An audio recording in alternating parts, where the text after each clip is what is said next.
আসসালামু আলাইকুম।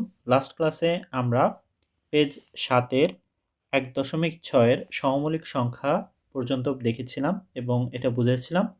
আজকে আমরা এই পেজ ৭ এর যে কাজগুলো আছে এগুলো দেখব। ৩টা কাজ আছে।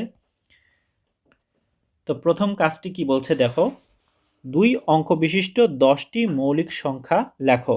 মানে হচ্ছে ১০ থেকে ৯৯ এর মধ্যে আমাদেরকে ১০টি মৌলিক সংখ্যা বের করতে হবে।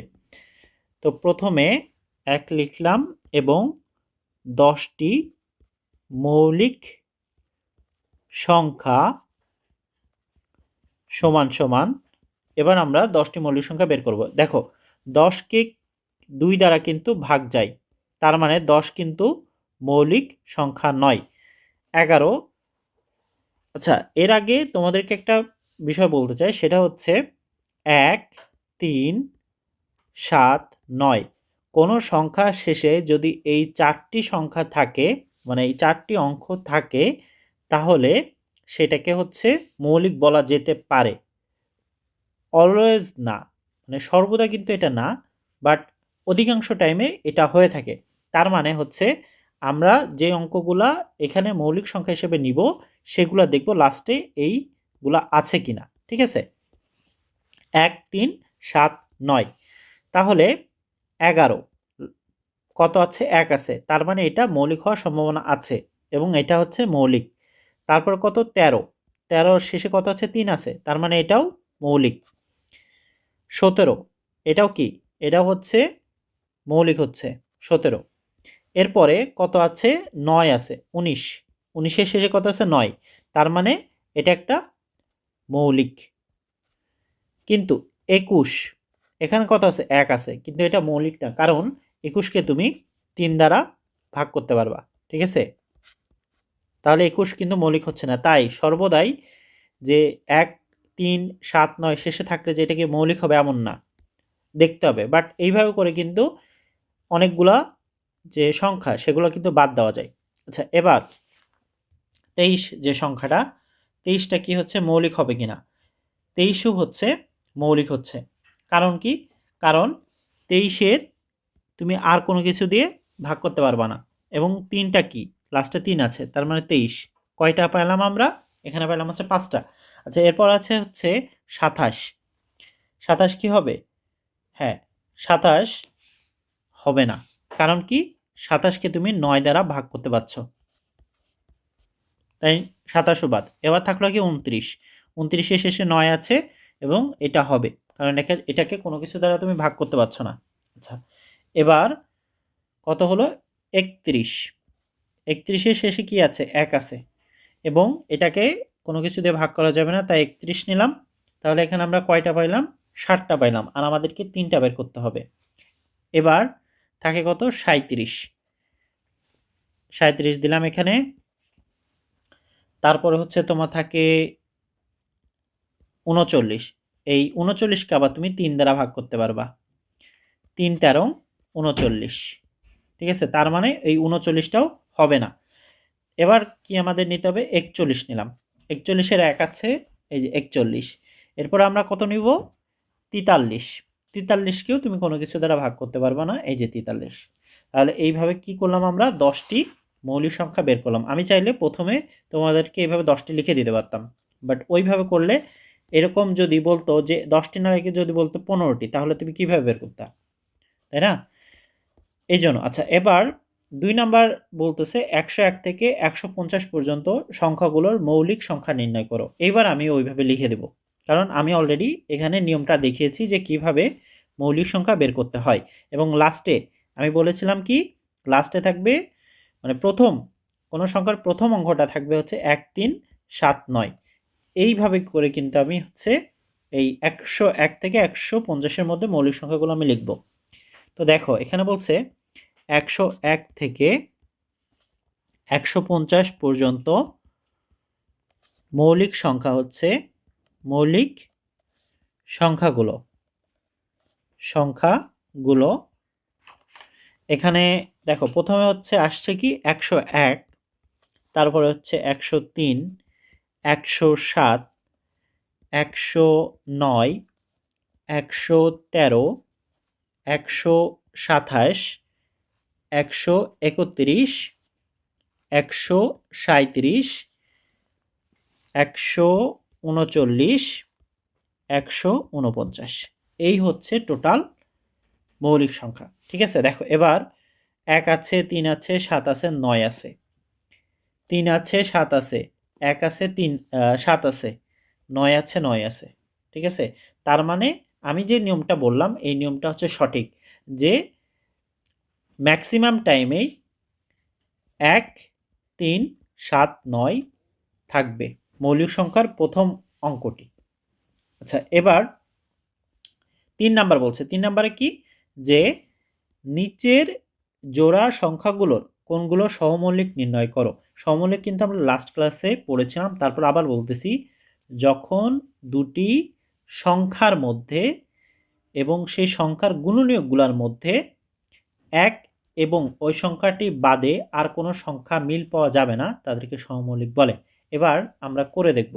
তো প্রথমটা কি, 3 ক, এখানে 16 এবং কত আছে 28। তো 16 এবং 28-এর যে গুণনীয়কগুলো সেগুলো হচ্ছে আমরা এখানে লিখব। ঠিক আছে, গুণনীয়কগুলো, এই যে গুণনীয়কগুলো, ঠিক আছে, লিখব। এখন এগুলো গুণনীয়ক আমরা বের করব কিভাবে, এটা হচ্ছে লসাগু করে। 16 যদি আমরা করি তাহলে 2 দ্বারা ভাগ করলে এখানে হচ্ছে 8, আবার 2 দিয়ে করলে হচ্ছে 8, 4 হচ্ছে, 2 দিয়ে করলে এখানে পাচ্ছি আমরা 2। ঠিক আছে, আচ্ছা তাহলে আমরা এখানে কয়টা 2 পাইলাম, 4টা 2, 2 গুণ 2 গুণ 2 গুণ 2। ঠিক আছে, এবার পরে যে সংখ্যাটি দেখতে পাচ্ছ সেটা হচ্ছে 28।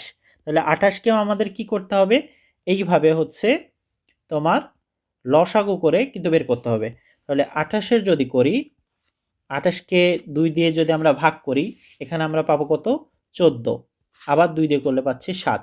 তাহলে 2 গুণ 2 গুণ কত, 7 পাচ্ছি। এখন দেখো এখানেও 2 কমন নেওয়া যাচ্ছে, এখানেও 2 কমন নেওয়া যাচ্ছে, এখানেও 2, এখানেও 2। তার মানে যখন আমরা এরকম কমন পাবো সেটাকে আমরা সহমৌলিক বলতে পারি না। আর যখন কমন পাবো না, মানে কোনো কিছু কমন এরকম থাকবে না, তাকে আমরা বলবো সহমৌলিক। তার মানে আমরা লিখতেই পারি যে 16 ও 28 সহ মৌলিক নয়। ঠিক আছে, আচ্ছা এটা হচ্ছে গেল কি ক। এবার খতে কত আছে, খতে বলছে 27 আর 38, এটা আমাদের দেখতে হবে। খ 27 এর গুণনীয়কগুলো, আরেকটা কি ছিল, 27 আর 38, এই যে 38-এর গুণনীয়কগুলো। সেম নিয়মে আমরা করব। 27-এর যদি লসাগু করি, 3 দিয়ে করলে হচ্ছে 9, আবার 3 দিয়ে করলে হচ্ছে 3, তার মানে 3টা 3 পাচ্ছি আমরা। ঠিক আছে, এবার 38-এর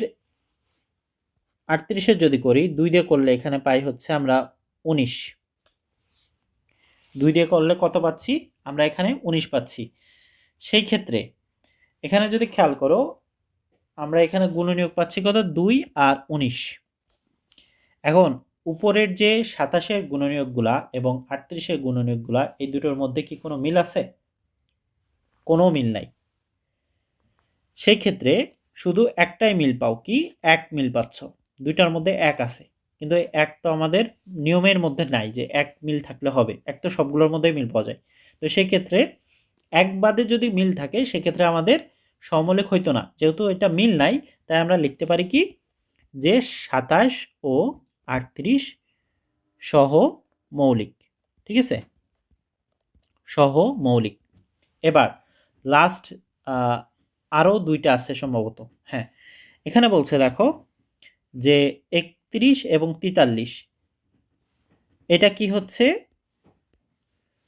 সহমৌলিক কিনা আমাদের বের করতে হবে। তো আমরা এটা হচ্ছে 2টা পার্ট করব। ঠিক আছে, এটা হচ্ছে আমরা আগে যেভাবে ডিসকাস করলাম ওইভাবে না করে আমরা সরাসরি এটা বসাই দেব গুণনীয়কগুলা। 31-এর গুণনীয়কগুলা কি কি হতে পারে এবং 43-এর গুলা কি কি হতে পারে। তো 31-এর যে গুণনীয়ক, সেখানে দেখো তুমি কোনো গুণনীয়কই বের করতে পারবা না। 1 পারবা আর 31 পারবা। ঠিক আছে, কেন পারবা? কারণ হচ্ছে 31 নিজেই তো একটা হচ্ছে মৌলিক সংখ্যা। তার মৌলিক সংখ্যা মানে কি? মৌলিক সংখ্যাকে তুমি 1 এবং ওর নিজস্ব সংখ্যা ছাড়া ভাগ করতে পারবা না। আবার 43ও সেম, 1 এবং 43 মানে নিজের সংখ্যাগুলো ছাড়া ভাগ করতে পারবা না। তার মানে এক কথায় বোঝা যাচ্ছে যেহেতু দুইটাই মৌলিক সংখ্যা, তার মানে এখানে অন্য কোনো কিছু বলার অবকাশ থাকে না, যে দুইটাই হচ্ছে কি 31 এবং 43 এটা কি সহমৌলিক সংখ্যা। ঠিক আছে, এটা হচ্ছে গ গেল। আর এখানে আমরা করব ঘ। এখানে বলছে কত? 210 আর 143। তাহলে 210-এর যদি তুমি ওইভাবে লসাগু করো, ঠিক আছে, তাহলে 210-এর লসাগু করলে তুমি পাবা, দেখো 210 2 দিয়ে করলে হচ্ছে 105 হচ্ছে এখানে, এখানে 105। আবার যদি 5 দিয়ে করো এখানে হচ্ছে 21, 7 দিয়ে করলে পাচ্ছ এখানে 3। তাহলে এখানে কি কি পাচ্ছ? দেখো 2 গুণ 3 গুণ 5 গুণ 7। আর 143-কে যদি এইভাবে করে লসাগু করো তাহলে তুমি পাবা হচ্ছে 11 গুণ 13। ঠিক আছে, আর কিন্তু তুমি কোনো কিছু পাচ্ছ না। তাহলে এদের মধ্যে যেহেতু কমন নাই, তাই আমরা লিখতেই পারি যে 210 ও 143 সহমৌলিক। ঠিক আছে, সহমৌলিক সংখ্যা। তো আই হোপ বুঝতে পেরেছো। নেক্সট ক্লাসে আমরা পরবর্তী টপিকটা দেখব। আনটিল দেন সবাই ভালো থেকো। আসসালাম।